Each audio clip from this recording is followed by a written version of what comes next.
Here's something about sharing the good news with someone. If you are part of their life, there's a whole different level that whatever you say gets to, regardless of what you say. But even more so if it's the good news. If someone knows about you, they understand who you are. I'll share another story from work years ago. People got to know, I didn't hide it, though I didn't broadcast it. People came to know that I was a Christian, and also that I was an assistant pastor for a time and then a pastor. And,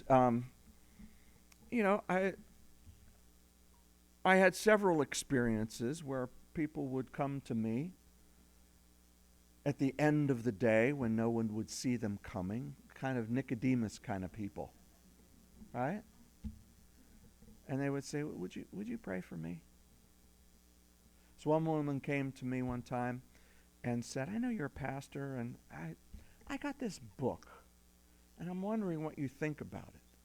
And I looked at the book, and it was a book about the fact that the four Gospels in the Bible aren't true, but the Gospel of Thomas, the Gospel of Barnabas, the Gospel of Joe Schmo, those are ones you need to spend your time with. So what do you think about this?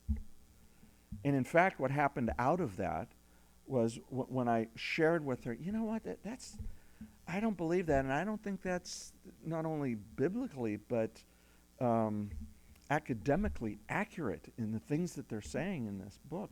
But I have a book for you, and I forget which book it was, but it was one of the, I think it was either The Case for Christ or one of those, or something about the Scriptures. And I gave it to her.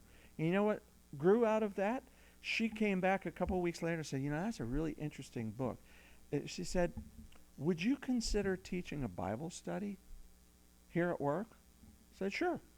And that Bible study went on for 12 years.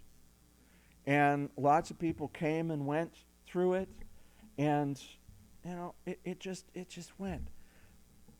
The woman who did this was my administrative assistant. I mean, not just mine. I'm not that important. But she was the administrative assistant for our department. And my cubicle was, if I walked out of my cubicle, bam, I was right at her desk. So she had seen me. She knew me. She knew how badly I wrote specifications that then she had to type, because that was back in the days when you didn't have your own computer, right? She knew me. She knew how I carried myself. She knew what time I came into work, what time I left. She knew how I interacted with other people. So when I spoke to her, it meant a lot more than if I was just some Joe Schmo and she said, hey, what do you think about this book? And I said, oh, man, I don't know if you want to read that. Here's a nice one for you. It wouldn't have carried the depth. You see what I mean? And yet it's often the hardest to share the good news with people we know better. You know what? When we were doing ministry and evangelism as a band years ago, it's easy to step into town, bunch of strangers out there. You can play the music, you can preach, you can let them know who you are, or you can project some kind of image to them, however you want to do it. And then you're gone. When you're working with someone day in and day out, boy, they know your ups and your downs. They know your ins and your outs, And so you got to be honest about your sharing the good news, right? And yet it's the most effective.